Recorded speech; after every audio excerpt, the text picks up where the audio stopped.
Again, I'm with a bunch of my youth pastor friends and a few others here in a room, and we're discussing Christian apologetics. We're going through a book called The Defense Never Rests, written by William Lane Craig and Joseph Tank. So if you'd like to jump in, go ahead and order yourself a book and get them on Amazon or whatever, and feel free to join in. I know a lot of people are doing that.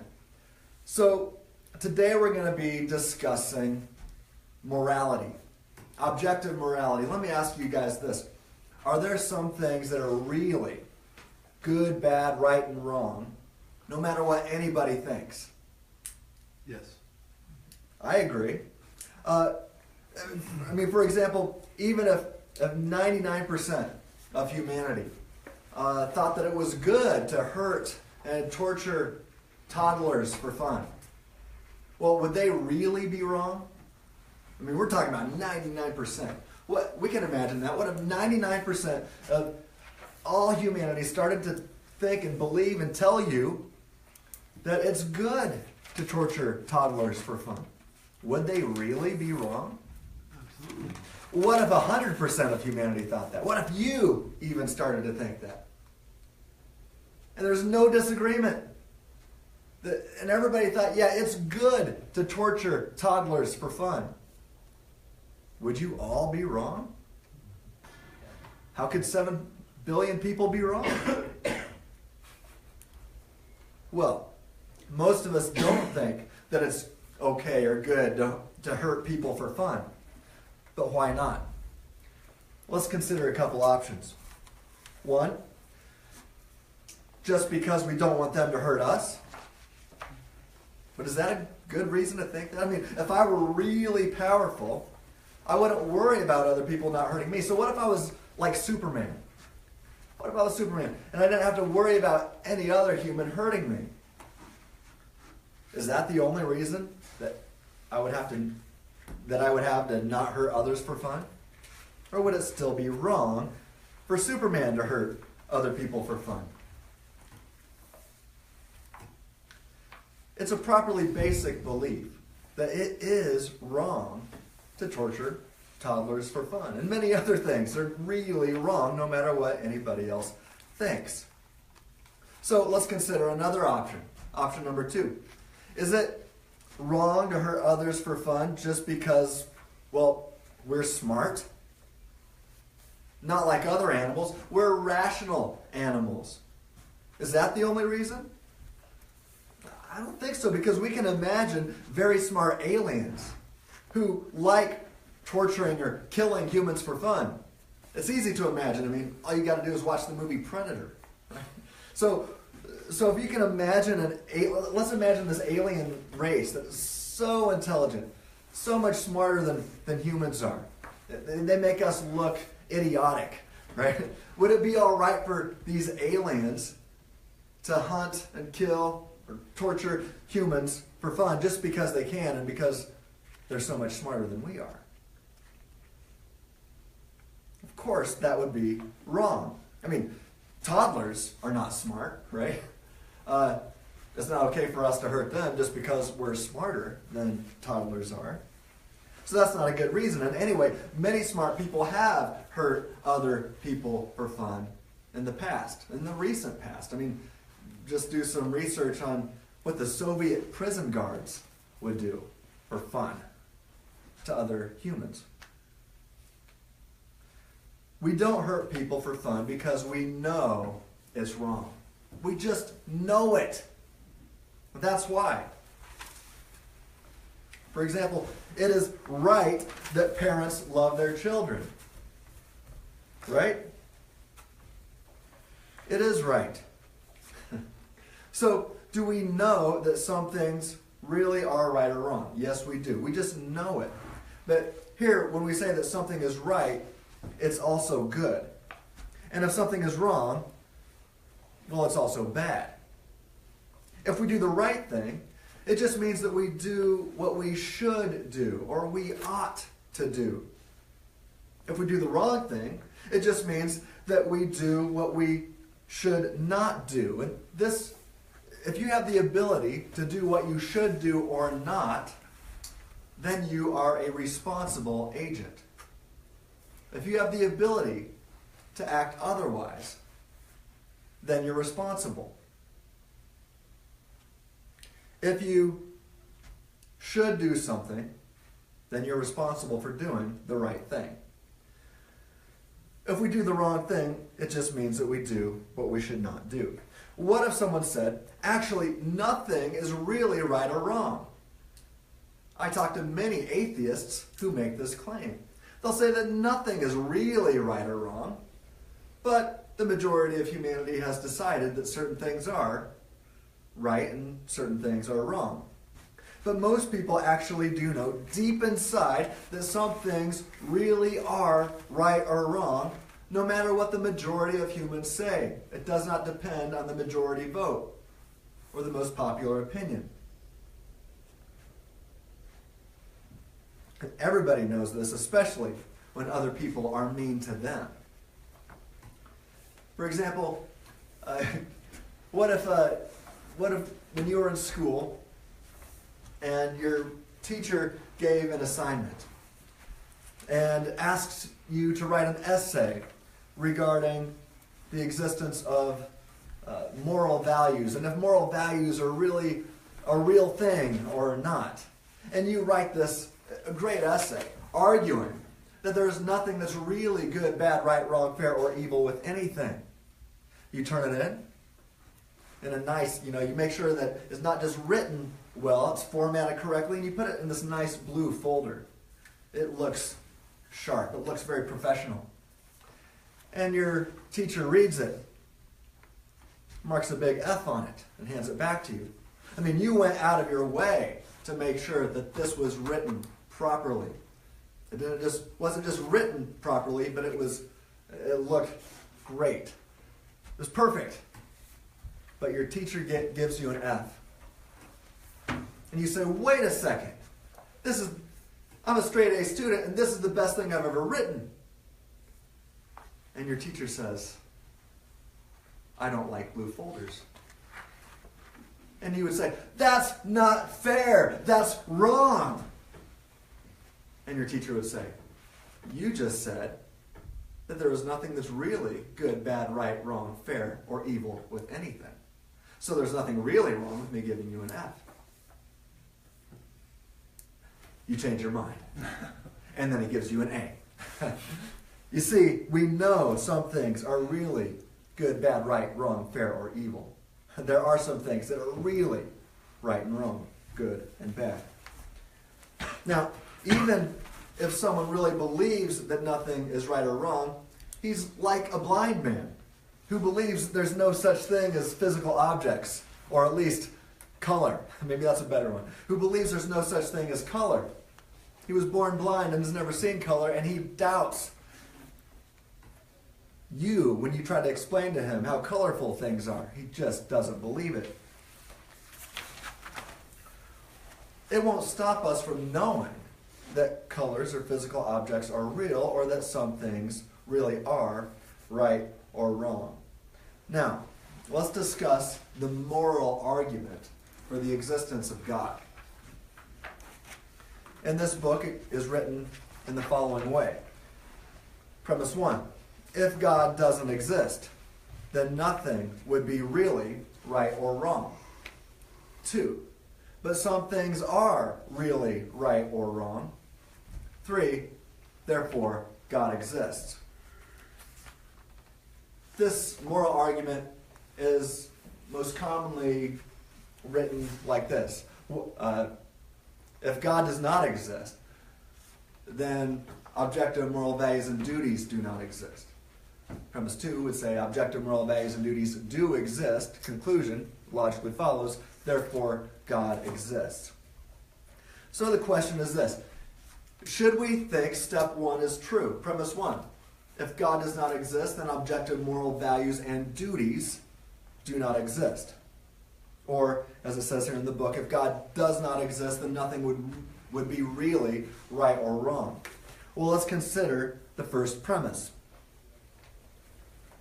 But first, be careful. Step 1 does not say, if you don't believe in God, you wouldn't know that some things are really right or wrong.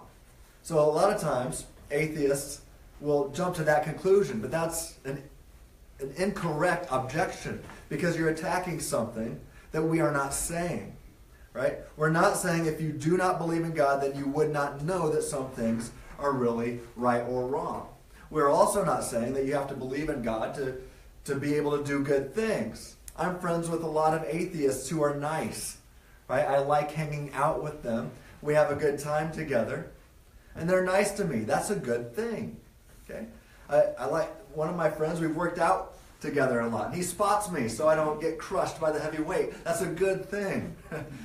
He's my friend, right? But we're not saying that. So don't attack a straw man here. Even people who do not believe in God know that some things are really right or wrong.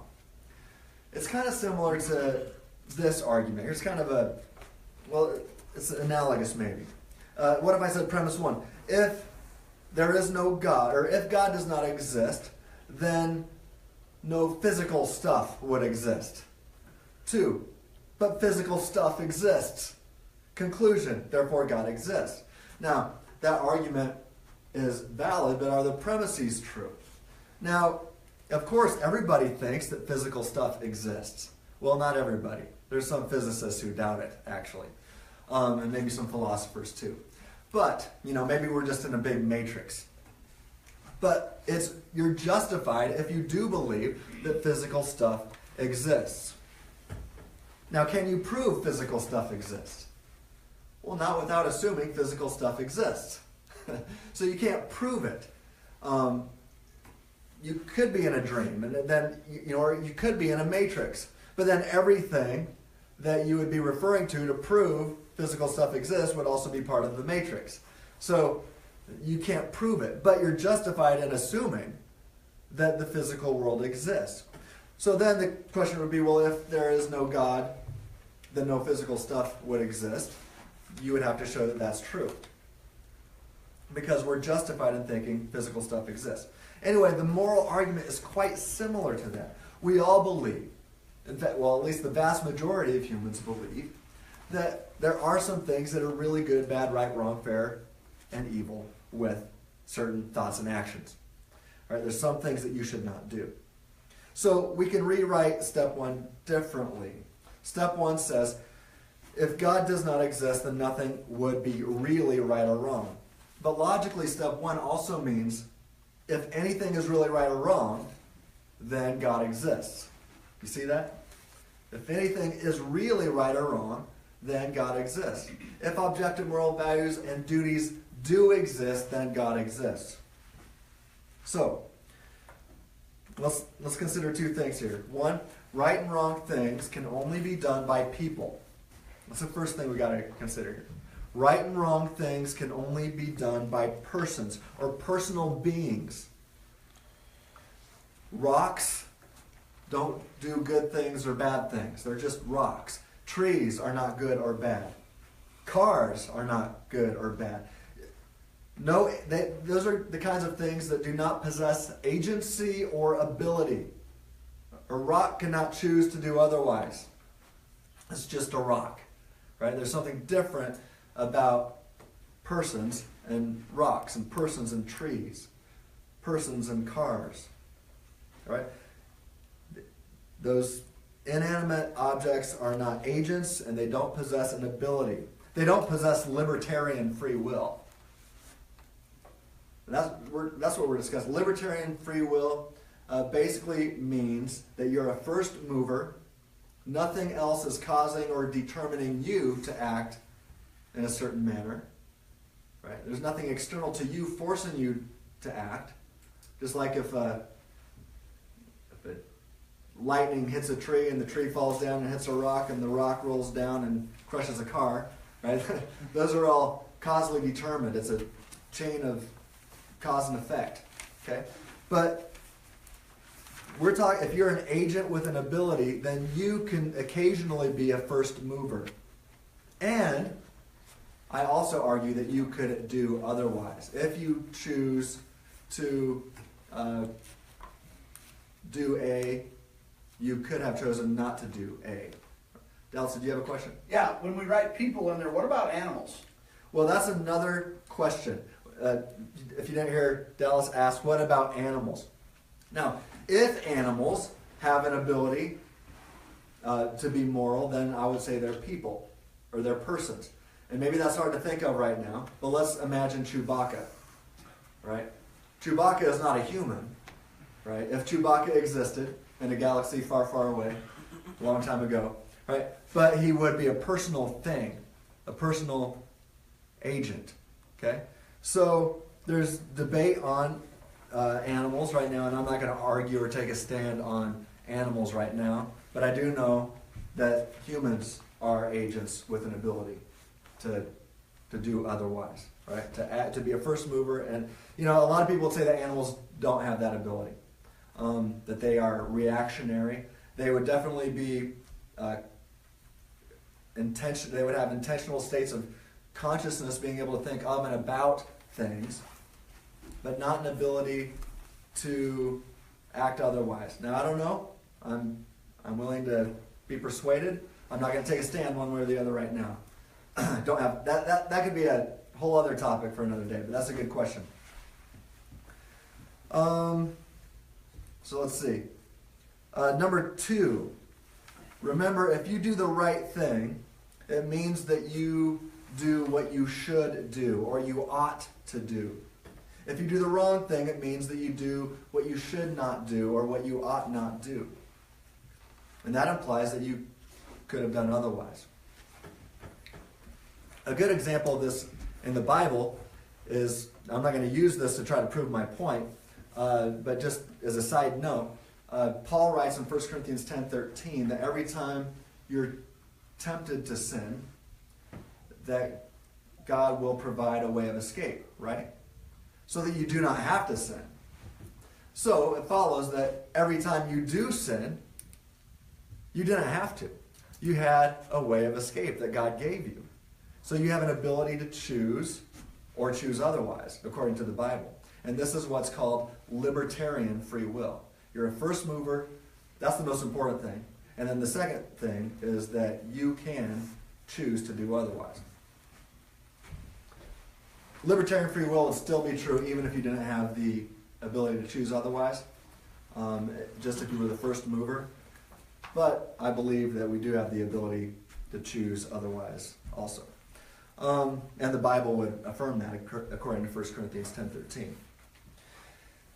So, things are right or wrong because there are rules or laws that say they are right or wrong. Rules also say what people should or should not do. If there's no rule that says you shouldn't do something like steal cookies, then it's not wrong if you do steal cookies. So too bad that there's a rule that says we shouldn't steal cookies. But rules have to come from someone, right? Do rules come from the chairs you're sitting on? Or do rules come from rocks or trees or mountain lions? Rules don't come from things that aren't people. Well, maybe there's an argument against animals there, Dallas. Because mountain lions aren't giving me any rules to follow. Maybe my dog would like to. But rules have to come from someone. Just as when your parents give you rules about how to behave, if you break these rules, well, don't you do the wrong thing? Yes. In this book, it says, if you see some kids kicking a dog for fun, and you say, hey, that's wrong, what might he answer? What might that kid kicking the dog say? Would he say, oh yeah? Well, what says? Or would he say, oh yeah? Who says? Of course, rules come from someone. That reminds me of my childhood dog. It's actually how I got my dog Scruffy. I was coming home one day from school, and I see a couple other kids, who are friends of mine now, kicking this dog. And I was like, hey, don't torture this dog. It was a stray dog, and I picked up this dog that became Scruffy, and I was just a little guy, and I took Scruffy into my house, and became my dog. I adopted that dog. Because I thought, hey, it's wrong to kick dogs for fun.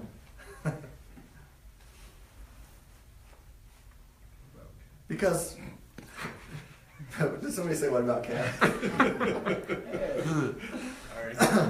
Yeah, that's wrong too. I know it might come as a surprise to some of you out there. Wrong to kick cats for fun.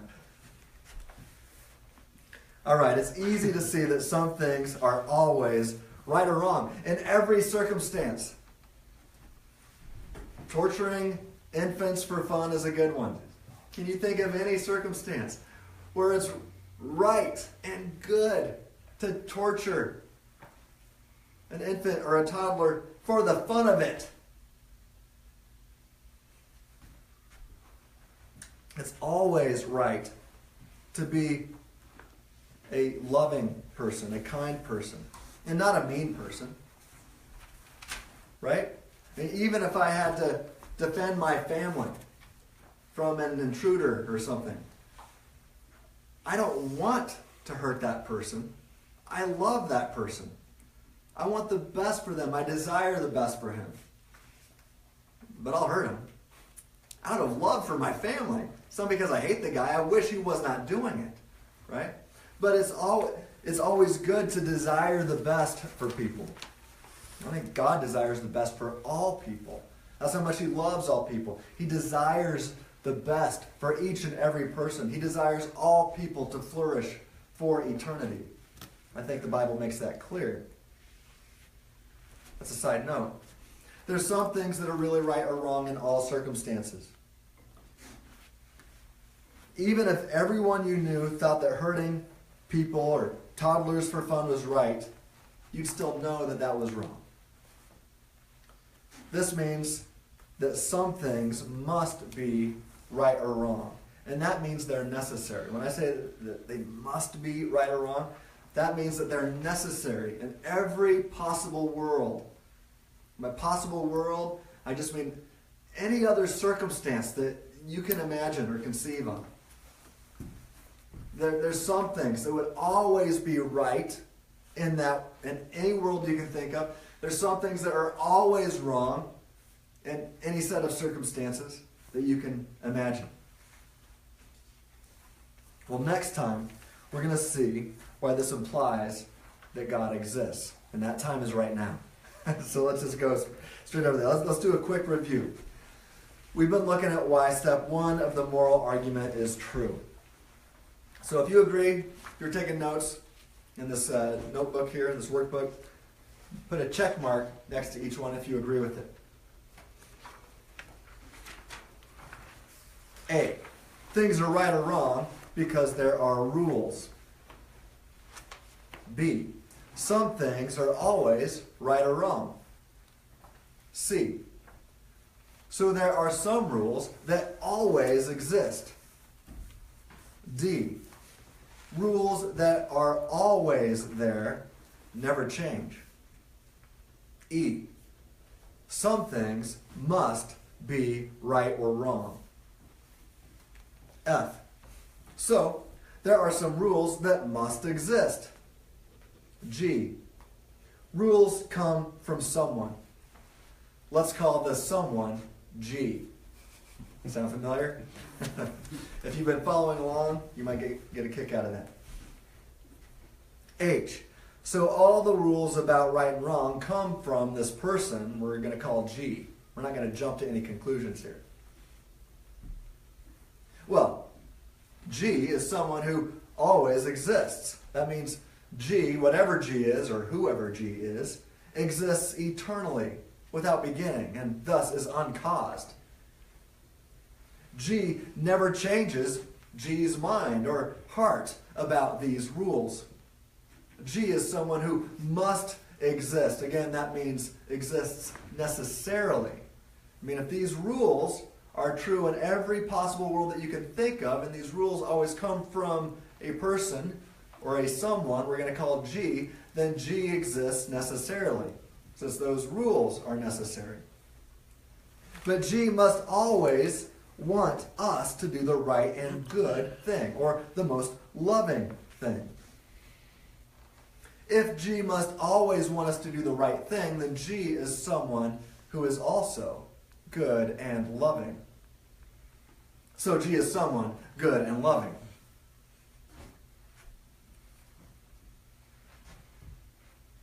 I. There's no need to think that G is many persons. It's simpler to think that G is just one person. Occam's razor will give us that much. Here's the bottom line. If humanity was created on purpose and for a specific purpose, then there is something objectively true about humanity, irrespective of the opinions from humanity. Let me say that one more time. This isn't in your book, so you might want to write it down. If humanity was created on purpose and for a specific purpose, right? If all humanity was created on purpose and for a specific purpose, then there is something objectively true about all humanity, irrespective of the opinions from humanity. So if G, whatever G is, created humanity on purpose and for a specific purpose, then this is something true about you, no matter what you think. Have you heard of someone like G before? Who do you think G is? God. What? God. Only one person full of youth pastors. Come on. Who is G? God. Okay, a little better. I got like 2 out of... There's like 50 people here. I'm just kidding. That was a lie, and I was objectively wrong. All right. We have looked at why step 1 of the argument is true.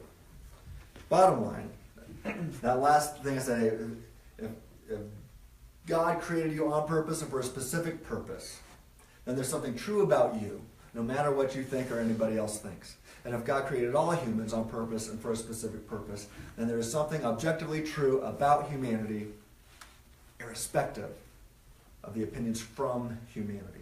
Okay? That's why step 1 is true. Premise 1 of the moral argument. What about step 2 of the argument? Now, I'll just say this. Most atheists reject premise 2. But I'm finding more lately realizing that, hey, we can't reject premise 2.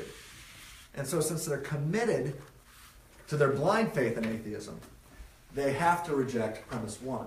But we've seen here, that's pretty easy to defend. And I've got another article on this coming out quite soon, next month, that's going to flesh that out even more depth and detail. But let's consider the second step, which is the step that most atheists that I interact with reject. The second step of the moral argument. So let's ask the question, is step 2 of the argument, of the moral argument, true? Yes, we already talked about it.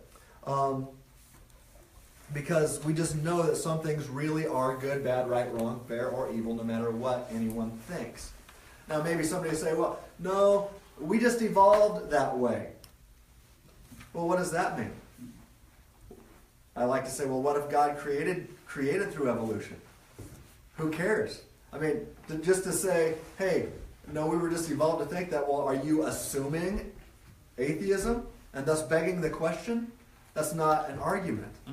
Okay? So that just does not logically follow. It doesn't matter how humanity came into existence. I could just as easily argue, well, we were just evolved to think that the physical world exists, but it doesn't really. Of course, we're still justified in believing the physical world exists, and we're still justified in believing that it's really wrong to rape babies for fun. Right? That's evil. Objectively evil, no matter what anybody thinks, even if 100% of the world believed otherwise. So if that's the case, well, we're going to see what follows. Is step 3 of the argument true? Yes. It follows logically from steps 1 and 2, from the first 2 premises.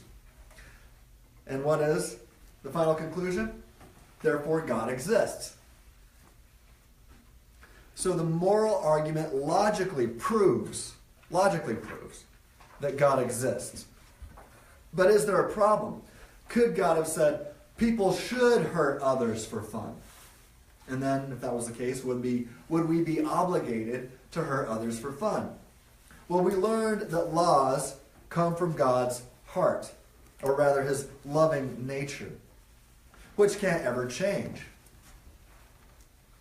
It's impossible for God to be evil or for his heart to be different. He's just loving. That's just the way he is. I'm not going to make a case that loving is good or bad or anything else. But the fact of the matter is that God just loves. He's a loving being. He loves every person. Every person. And we ought to do the same. That's why we exist. It's impossible for God to be evil. Just as it's impossible for 2 plus 2 to equal 5. So, God simply loves all people. God is the greatest possible being, the maximally great being. So one of the things that makes God great is that he's perfectly good. Or I don't like to say that so much as I like to say that he's perfectly loving. And God is good when he acts according to his nature, and we're good when we act according to the purpose in which he created us, which is to love all persons. More on that later. But nothing is more good and loving than God. God's heart just is the highest example of what is good and loving. Consider a Christian. Consider the fact that a Christian is someone who follows Jesus. That's what a Christian is, a follower of Christ. So let's ask the next question. Was Paul an example of a good Christian? What do you guys think? Chris, was Paul a good Christian? No. Why? Because he still sinned. But did he follow Christ? Yes. Yes. So in that sense, was he a good Christian? Yes. Yes. Okay. So Paul is an example of a good Christian. He's not perfect. Not perfect, right? But he did a pretty good job. He tried hard. He tried to be perfect. He wasn't perfect, but he tried. So we would say Paul is an example of a good Christian. Sorry to pick on you, Chris. I know you thought that was a trick question.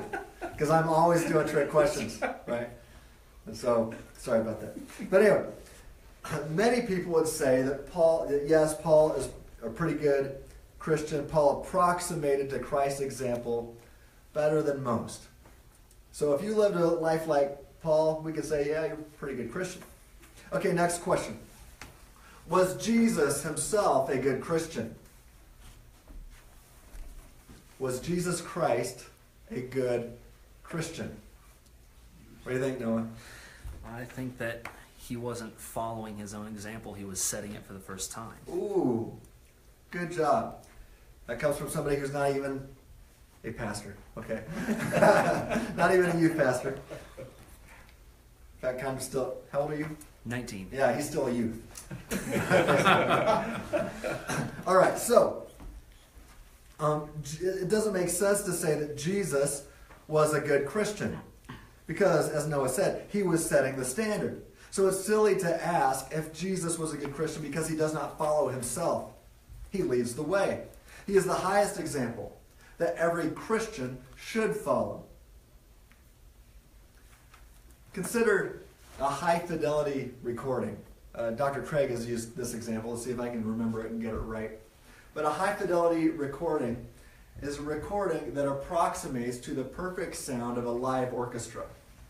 So if you're in the perfect spot in a room that's got perfect acoustics, and then you hear a live orchestra in that room, that's the standard of the best sound. And a high-fidelity recording approximates to that sound. You get a good recording the closer you get to that perfect sound, right? So that's what a high-fidelity recording is versus a live orchestra. And Jesus is kind of like the live orchestra, or God's nature is like the live orchestra. And we are hi-fi Christians the closer we get to that perfect standard. We're not perfect, and we can never be perfect. But we are called to be perfect in the sense that we're supposed to strive to be perfect. We are supposed to get as close, try to do everything we can to get as close to that perfect standard as possible. And thank God for his grace when we fail. And he knows we're going to fail, but he wants us to try. I wrote an article recently on Freethinking Ministries called Purposely Pursuing Perfection. And it's kind of on that topic. I encourage you to take a look at it. So God is the good. He's the standard, I should say. And all goodness comes from him. Now, I'd like to clarify that God is love, right? He is just the standard of love. God is love, according to 1 John 4:8. And he is perfectly loving. He loves everybody, the entire world. I don't need to quote John 3:16 to a bunch of pastors. But, in fact, I've argued from Genesis 1 alone that we can infer that God loves each and every human. From Genesis 1 alone. And I think it's easy to make that case throughout the New Testament. I have an article entitled The Omnibenevolence of God. I think that's what it's called. It's either the omnibenevolence of God or God is omnibenevolent. I think it's the first one. But I encourage you to check that one out. I've argued from the Old Testament and the New Testament that God is perfectly loving. He's omnibenevolent, that he loves each and every human being that's ever existed and desires the best for them, each and every person. Truly desires the best, the eternal flourishing of all mankind. Let me get back to the notes. Well, let me just say this. God created humanity on purpose and for the specific purpose to love him in return. And to love all persons, from our neighbors to our enemies, or at least those who consider us to be their enemies. We were created, that's according to Jesus. Everybody love everybody. Jesus made it clear. And two simple and easy to remember commands. He summarized the entire law, the whole reason that the creator of the universe entered into the universe. He says, this is why you exist, humans, to love all people, from your neighbors as yourselves to your enemies. So from that, love God first. First of all, love all persons, from the three persons of the Trinity to all other persons the Trinity has created. Love everybody. That includes loving yourself. Love everybody from yourself, just not more than anybody else, because you're supposed to love everybody else as yourself, and even love your enemies. And to do anything else is to miss the mark of the purpose of your existence, the reason why you were created. To miss that mark of the purpose of your existence and to not love others, yourself, or God, is to sin. That's what miss the mark means. So you are objectively wrong. Sin is what we mean. You are objectively wrong when you do not love the persons of the Trinity and all other persons created by the Trinity, including yourself. So God created humanity on purpose and for the specific purpose to love him in return because he first loved us, and to love all persons, from our neighbors to those who consider us as enemies. And one is good. Here's what we mean when we say somebody is good. One is good when one chooses to approximate to the objective purpose in which they were created. That's what we mean by good. We have an objective standard for the existence of humanity that is true no matter what a human thinks. And we are good when we approximate to that standard. To a degree which one approximates to one's objective purpose, to that same degree, one is objectively good. And to a degree in which one fails to approximate to the purpose of your existence, to that same degree, you are bad. To that same degree, you are wrong. To that same degree, you are sinning.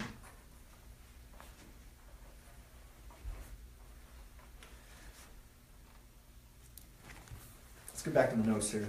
Sorry, I just went off and preached a little bit there. All right. Believing in God, or putting your faith, putting your trust in God,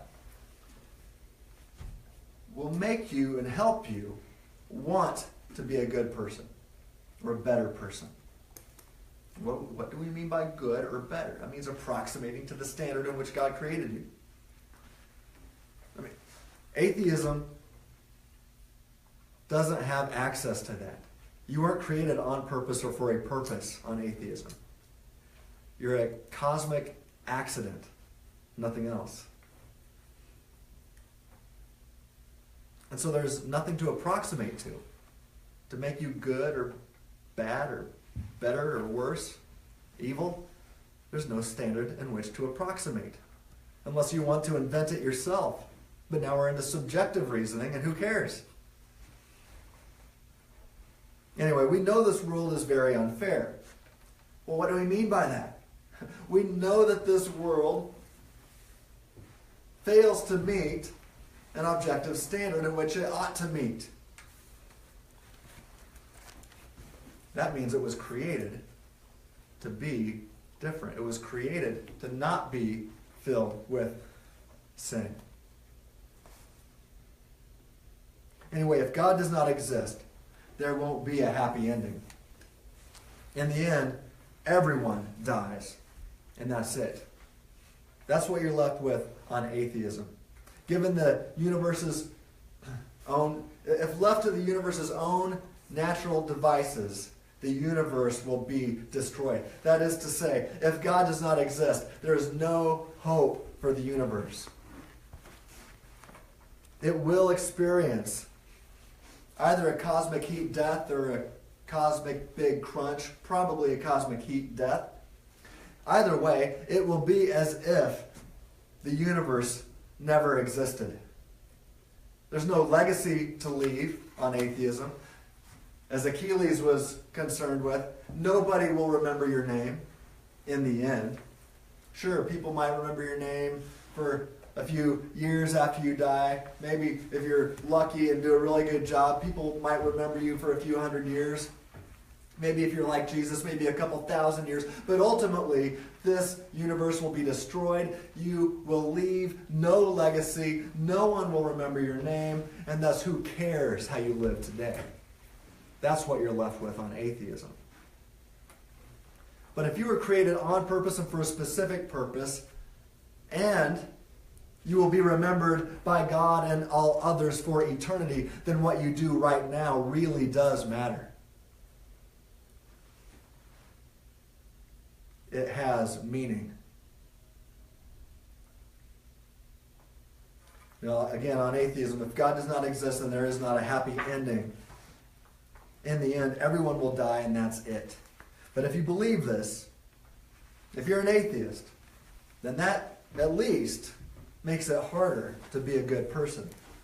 I'm not saying you can't be good or that you can't do good things, but it does make it harder to be a good person because it really doesn't matter what you do. You might as well do what you want. Do what you want to do. Kill yourself and eat tons of ice cream, or maybe the other way around. It just doesn't matter in the end if atheism is true.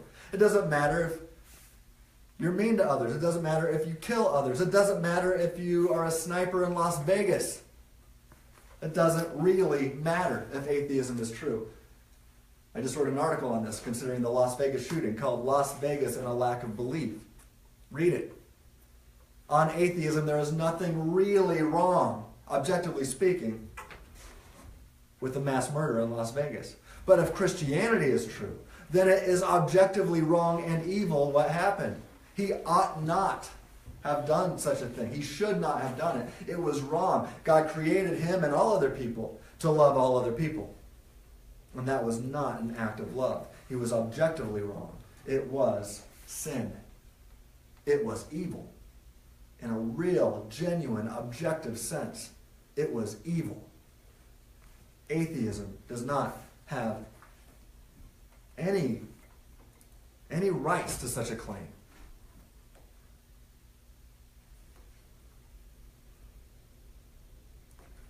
If God exists, he will make all the bad things go away in the end. And what you do matters. It objectively matters. So you should also believe in God, because you will be happier. I mean, that's a side benefit. And you will have hope. You should. Now because if you believe that objective moral values exist, and duties and obligations, that you were created for a purpose, and that life is not meaningless, you should believe in God. Also, we've spent the last several weeks going through all the other arguments for God's existence. Well, not all of them, several. We've got a lot more to examine. There's good reason to believe in God. What does the Bible say? Give thanks to the Lord, for he is good. For his love endures forever. Psalm 107, verse 1. Here's the bottom line and what I want you to leave with. Let me say it again. I've said it already, but I want to say it again. Atheists cannot make sense of the following claim. If humanity was created on purpose and for a specific purpose, then there is something objectively true about humanity, irrespective of the opinions from humanity. And to a degree in which one approximates to one's objective purpose, to that same degree, one is objectively good. And Jesus made it clear what our purpose was. The reason why we were created is to love all persons. From each person of the Holy Trinity to each person he's created, and even you. You're supposed to love yourself and all other people and God. It's all about love. Who wouldn't want Christianity to be true?